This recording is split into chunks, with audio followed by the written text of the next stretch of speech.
All right, guys, let the fun begin. I am excited, I am anxious, I am feeling really vulnerable, pretty much every emotion out there.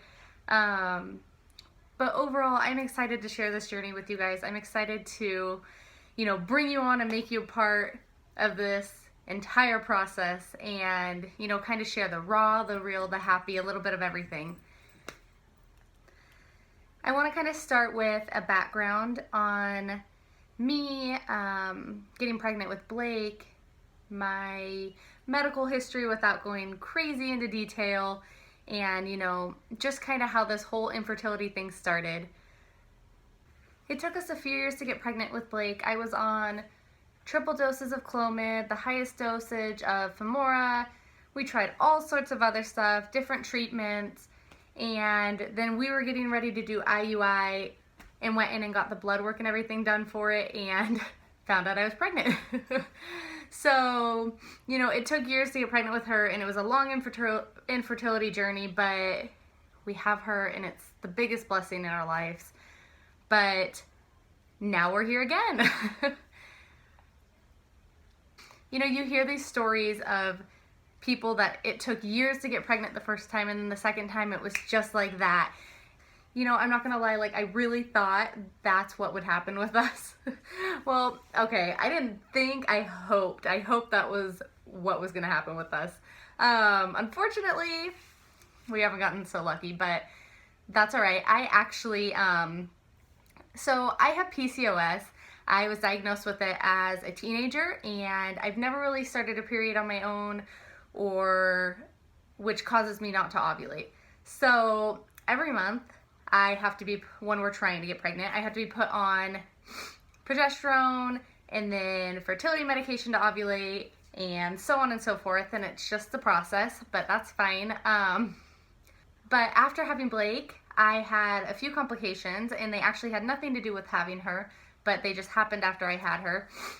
And so it kind of caused a little more difficulty to get pregnant when it was already quite the process and ordeal to begin with. But so here we are again, and this time I just have kind of felt prompted, I guess, in a way, to be sharing this journey with you. And I've gone back and forth for the past few months and kind of argued with myself.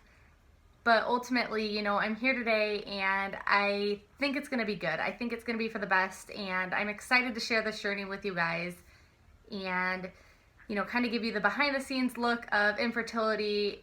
It's going to be the raw and the real, and there's going to be emotional videos where I'm crying, and it's just, I don't think it's talked about enough. And, I asked you guys on Instagram if this is something that you would want to follow along on, and I was overwhelmed with the response of people writing me and telling me, yes, please, I'm going through this too, and I need someone to relate to. I need somebody to tell me it's okay and that I'm allowed to talk about it. So my goal by doing this is, one, for my own selfish reasons, and to just kind of document it for myself and be able to express these feelings.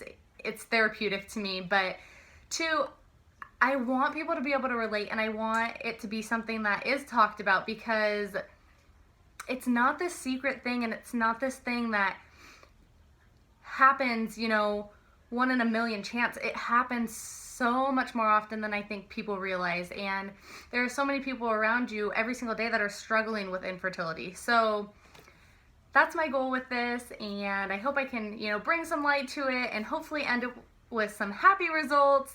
And one question that I got asked yesterday on Instagram was how we decided it was right.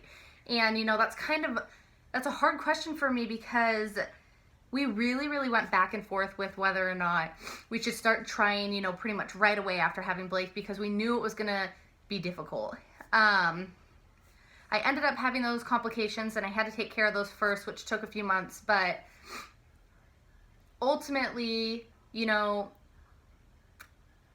we decided we were gonna take a little breather. I had postpartum depression pretty bad after Blake, and it just wasn't the right time, and I knew that I needed to figure myself back out and figure this whole motherhood thing and get the swing of things like that before we dove in and had another baby. But at the same time, if I'm being totally honest, I some days regret that a little bit, just because we would have gotten a little bit more of a head start on it. I mean, we did start early, but a little bit more to where maybe I would be pregnant at this point already. And it's just in the back of my mind, and I really can't think like that. You just can't.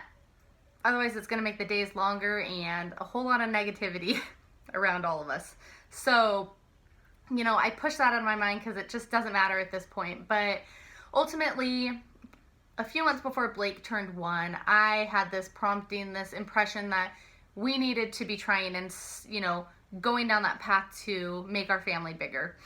And I argued for a couple weeks, with my head, and ultimately the decision was it needed to happen. So, obviously I talked to Marcus about it. We made a decision that we were going to go full force into it, and we've been doing fertility treatments a little bit before Blake turned 1.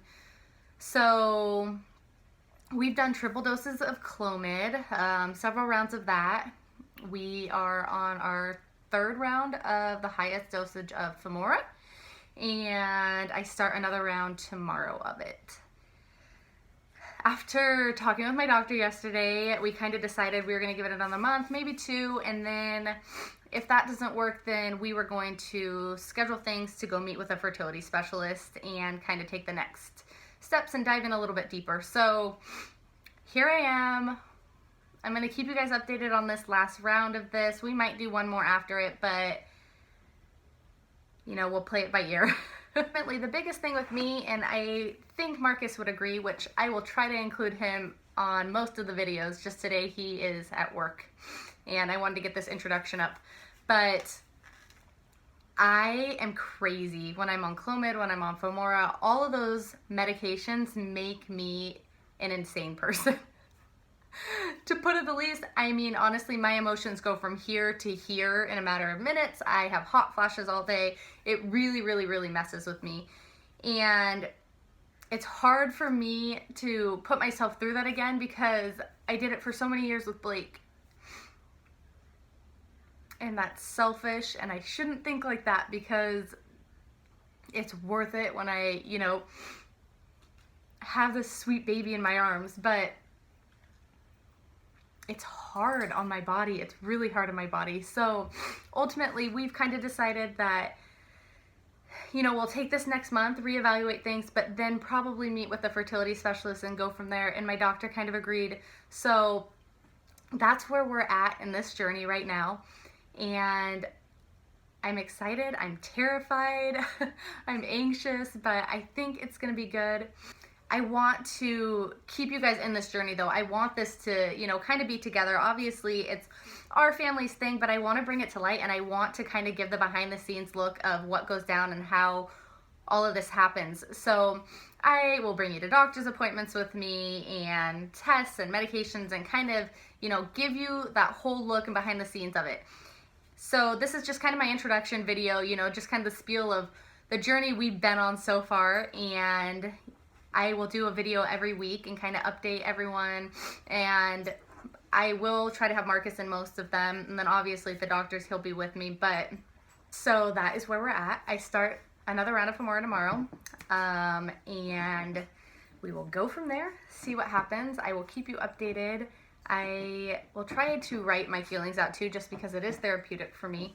But yeah, and I will do a Q&A. So if you have questions, honestly, you guys, I want to be an open book about this, so you can ask me personal questions. You're not going to offend me. You can email them. You can write them in the comments here, direct message me on Instagram, wherever. I want this to just, be kind of our journey together with Marcus and Blake and I, and it's going to be good. Being positive. I am going to answer one question though. Blake is taking a nap and the dogs are joining me now. But so the second question that I got asked was, how do I want to feel support? How do I want people to react to this? And, I want you to react exactly how you want to react. And you know, the biggest thing for me is I just want to feel support. I want to feel love. I want to be able to come here and cry if I want to cry and just be vulnerable and raw and real, because I want this to be like the real thing, the real journey that we're facing. So that's my biggest thing for me. And you know, it's different for every single person that's going through infertility. Every person I've talked to that faces this challenge reacts differently. So that might not be the best solution for everyone, but that's just kind of where I'm at. And you know, there are days that are harder than others, that's for sure. But you know, the biggest thing that gets me through right now is Blake. And you know, looking at her sweet face and just having that faith and that hope that one day things are going to work and this is going to work out. It might not be exactly how I had planned for it to work out, and things might, you know, take a turn, but I've got to have that faith that it's going to happen and things are going to be fine. Now, when we were trying for Blake, obviously I didn't have Blake to, you know, kind of get me through the hard days, but, you know, I had to really, really rely on Marcus, and I still do. Without him, I don't know that I could do this, especially again. So, and we're attacking it a little bit harder this time. So, yeah. Without him, without my family, my parents, like this journey would be even harder than it already is. So, you know, you need that support around you. You need that village of people, you know, rooting you on and pushing you through when you have the hard days, when you go take that test and it says negative for the 40,000th time and you are broken and you're crushed. You need that village around you to remind you that guess what? It's going to pick up one day and things are going to be fine. So excited to have you guys follow along though. I know I keep saying that, but I am. I feel like it's going to be good. I was really nervous. I feel really vulnerable with this, and you're going to see a totally different side to me. You know, you see this fun, trying to be positive Jess on Instagram and on my blog, and this is something in my life that I feel vulnerable with. I break down, so you're going to see a different side to me, and I think it's going to be good though, and I think it's going to be something that we can all relate to. And I'm excited. If you subscribe to my channel, then you'll get updated every time I post a new video, or I will try really hard to remember to put it on the blog every Thursday. But yeah, thank you so much for following along. I hope this is going to be good, and I can't wait. And again, if you have questions, comments, anything like that, feel free to put them below or email me. Really whatever. I am happy to answer them, and I really want to be an open book with this entire journey. So thank you guys.